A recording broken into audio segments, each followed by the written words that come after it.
Hello students, कैसे हैं आप सब। आई होप आप सब अच्छे होंगे और अपनी स्टडीज़ में व्यस्त होंगे। चलिए आप पैक्ड विद सन के दूसरे लेसन द फ्रेंडली मंगूज़ की तैयारी करते हैं। ये लेसन की समरी है और ये लेसन का फर्स्ट पार्ट है जिसमें समरी है। लेसन के सेकंड पार्ट में हम इसके क्वेश्चन आंसर्स कर लेंगे।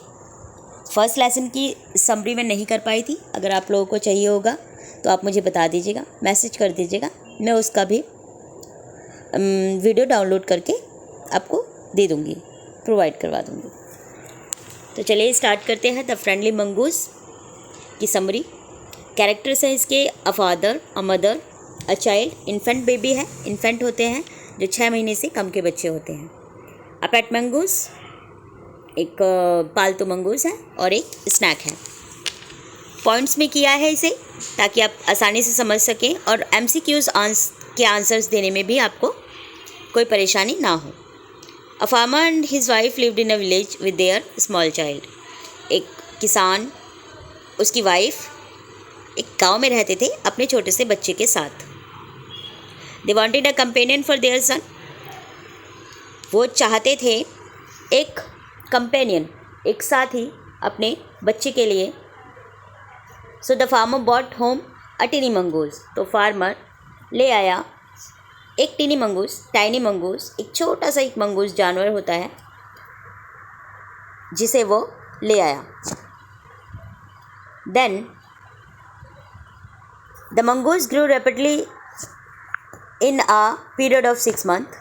6 महीने में वो काफ़ी यंग मंगूज़ हो गया, क्योंकि मंगूज़ की प्रजाति जल्दी बढ़ती है और इंसान की प्रजाति थोड़ा धीरे धीरे बढ़ती है। But his son still a baby and ले ऑलवेज इन हिज क्रडल।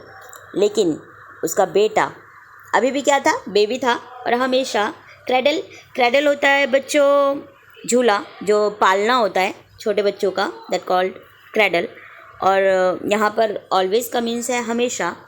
वो हमेशा अपने पालने में लेटा रहता था। One day the farmer's wife went to the market and asked her husband to look after the baby. एक दिन जो किसान की वाइफ थी वो मार्केट गई और अपने हस्बैंड से कहकर गई कि बच्चे को देखते रहना। After a few moment the farmer also left home to have a quick look at his field. कुछ देर बाद फार्मर भी घर से थोड़ा दूरी पे चला गया। और वो गया क्यों था कि ताकि वो एक क्विक लुक देख सके, क्विकली मतलब जल्दी से देख कर आ सके अपने फील्ड्स में। फील्ड्स यहाँ पर खेत है। फिर तब तक किसान नहीं आ पाया, बट उसकी वाइफ आ गई। The farmer's wife return home carrying a heavy basket. अब क्या हुआ, बड़ा इंपॉर्टेंट काम हो गया ये तो। फार्मर की वाइफ आ गई, लौट आई घर और उसके हाथ में कैरिंग मीन्स उसके लेकर आई थी एक हैवी बास्केट। उसके हाथ में एक हैवी बास्केट थी। She found the mongoose at the entrance of the house with blood on his face and paws. अच्छा, वो आ तो गई लेकिन उन्हें प्रवेश द्वार पर ही, एंट्रेंस कॉल्ड प्रवेश द्वार, उन्होंने पाया कि प्रवेश द्वार पे ही मंगूज़ था और उसके ब्लड लगा हुआ था उसके फेस और उसके पाउस पर। पाउस यहाँ पर है उसका मंगूज़ का जो पैर है, हाथ पैर, आगे के हाथ जो है, और फेस पर। She jump to the conclusion that it was her son's blood and the mongoose was the guilty one.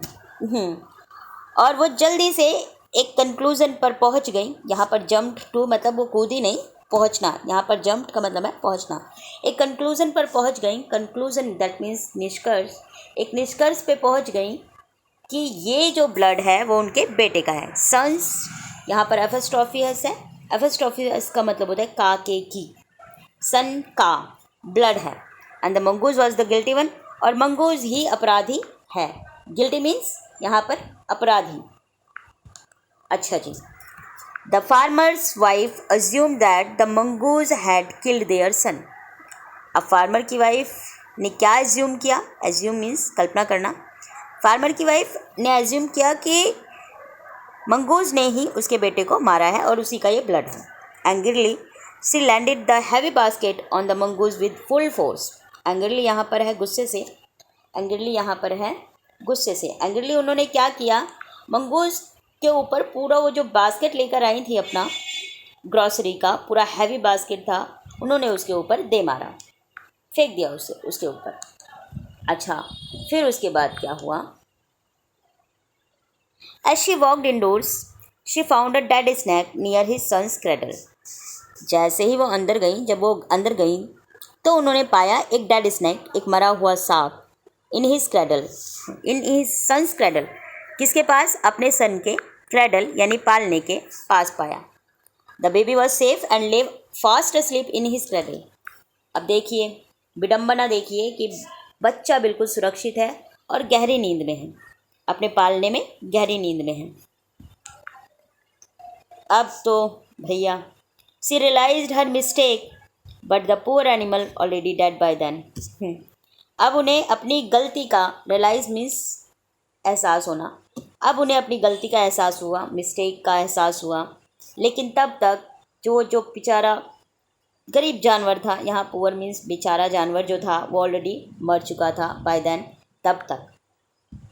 अब देखिए इस कहानी का थीम कह लीजिए, मोरल कह लीजिए या कंक्लूज़न कह लीजिए, ऐसा क्वेश्चन आ सकता है कि थीम बताइए, मोरल बताइए, कंक्लूज़न बताइए, तो उसे भी मैंने पॉइंट्स में ही लिख दिया है। उसका पहला पॉइंट है कि trust is important in any relationship. Trust जो है आपका, किसी पर जो विश्वास है आपका, बहुत इम्पॉर्टेंट है किसी भी रिलेशनशिप में, किसी भी रिश्ते में। रिलेशनशिप इट मीन्स रिश्ता, किसी भी रिश्ते में आपके लिए एक विश्वास होना, ट्रस्ट होना बहुत इम्पॉर्टेंट है, अदरवाइज़ वो रिलेशन नहीं चल सकती, चाहे वो पेरेंट्स का आपके साथ हो या आपके दोस्तों का हो। Importance of ignoring stereotype. Stereotype यहाँ पर क्या है बच्चा, जैसे एक जैसी सोच रखना, जैसे एक कहावत है लकीर का फ़कीर होना, यानी कि उस चीज़ को चेंज आउट नहीं करना है। कि टाइम टू टाइम कोई चीज़ चेंज होती है तो वो फ्लेक्सिबल मानी जाती है, तो वो उसे वहन करने में या उसको फॉलो करने में आसानी होती है। बट यहाँ स्टेरियोटाइप सोच जो होती है आपकी कि ऐसा ही होता है, उसको इग्नोर करना चाहिए। यहाँ पर इग्नोर स्टेरियोटाइप क्या सिचुएशंस है, यहाँ पर यह है कि बोला जाता है कि मंगूस जो होते हैं वो थोड़ा वाइल्ड एनिमल हैं, तो वो पेट एनिमल नहीं हो सकते या वो फ्रेंडली नहीं हो सकते, बट यहाँ पर अलग है। अब देखिए उसने स्नैक को मारकर उस छोटे बच्चे की जान बचाई, अपनी जान देकर भी। आवर एक्शंस, थर्ड है our actions should not be guided by quick and reckless judgment. यहाँ पर रेकलेस का मीन्स है आपका लापरवाह और जजमेंट का मीन्स है यहाँ पर निर्णय। तो आपके कोई भी जो जल्दी से निर्णय लेने की जो आदत है वो नहीं होनी चाहिए। पहले आप किसी भी कंक्लूज़न पर जंप नहीं करना चाहिए। पहले आप सोचो कि वो सही है या गलत है या सर्कमस्टांसेस क्या हैं, उसके आधार पर ही आप अपने एक्शंस को देखो। चलिए यहाँ पर इसका एक ख़त्म होता है समरी मुझे लगता है कहीं ज़्यादा बड़ी तो नहीं हो गई है, लेकिन फिर भी आप इसे एक बार समझ लीजिएगा, पढ़ लीजिएगा, और जहाँ पे भी आपको लगे कि हाँ ये इम्पॉर्टेंट चीज़ है उसे नोट डाउन कर लीजिएगा। These are the word meanings, और अगर इनके अलावा भी कुछ नहीं समझ आए तो मुझे आप एक बार मैसेज कर दीजिएगा। Thank you. इस वाली वीडियो में इतना ही। क्वेश्चन आंसर्स मैं नेक्स्ट वीडियो में अपलोड कर दूँगी। Thank you.